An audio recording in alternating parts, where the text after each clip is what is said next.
Welcome to our channel. Today we how to subscribe with Binance US for recurring DCA signals, beginner guide step by step clearly. Open your web browser and navigate to the Binance US website. If you do not have an account yet, click on the Get Started button to create one. Fill in the required information like your email address and password. Follow the prompts to verify your email address. Complete any necessary identity verification steps as prompted. Once your account is set up and verified, log into your Binance US account. Navigate to the Markets section to research different cryptocurrencies.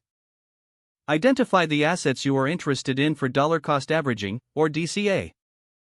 Once you have your selected cryptocurrencies, go to the Buy Crypto section. Choose the payment method that works best for you. Enter the amount you wish to invest. Now, look for the option to set up recurring buys. Select the frequency of your purchases, such as daily, weekly, or monthly. Specify the amounts for each recurring purchase. Review all details to ensure accuracy before confirming the setup. After confirming, your recurring DCA signals will be set.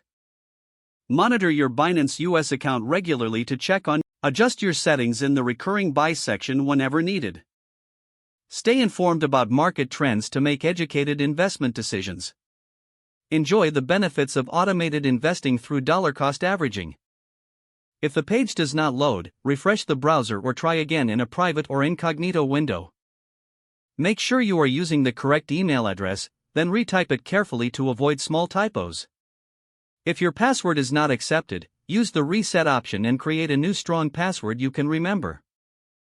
Check your spam folder for verification or security emails, then complete any requested confirmation steps. Enable two-factor authentication if available to improve account security and reduce unauthorized access risk. After signing in, review your profile details so your contact information and settings are accurate and current. If you see an error message, note it down and try again after restarting your device and internet connection. Log out when you finish, especially on shared devices, to keep your account and payment information secure. Don't forget to like this video and subscribe to our channel for more step-by-step tech guides.